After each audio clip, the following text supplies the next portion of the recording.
zahirə alınmır. Bəzən adamlar var, hiləgərdir, üzvə gülür. Bilirsən ki, sənin evi yıxmağa gəlir. Biz onu allanır.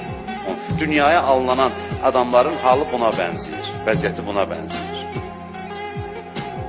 Günah və pislik də belədir. Zahirən bəzənmiş qəmlərdir, kədərlərdir, qüssələrdir, sevinç şəklində cilvələnən. Mən sizə qayda deyim, hansı ləzzətlər ağla zidd deyilsə əla. İnsan olmaq ləzzətinə zərər vurmursa, nə ləzzət istəsən al. İnsan olmağın ləzzəti var ha, insanam mən. Bundan ləzzət alırsan, o insan olmaq ləzzətinə zərbə vurmayan, istənilən ləzzəti ala bilərsən.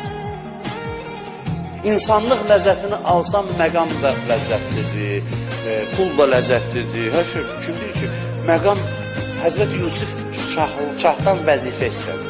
Dedim də keçən dəfə. Niyə? Çünki xidmətə vasitə bilir.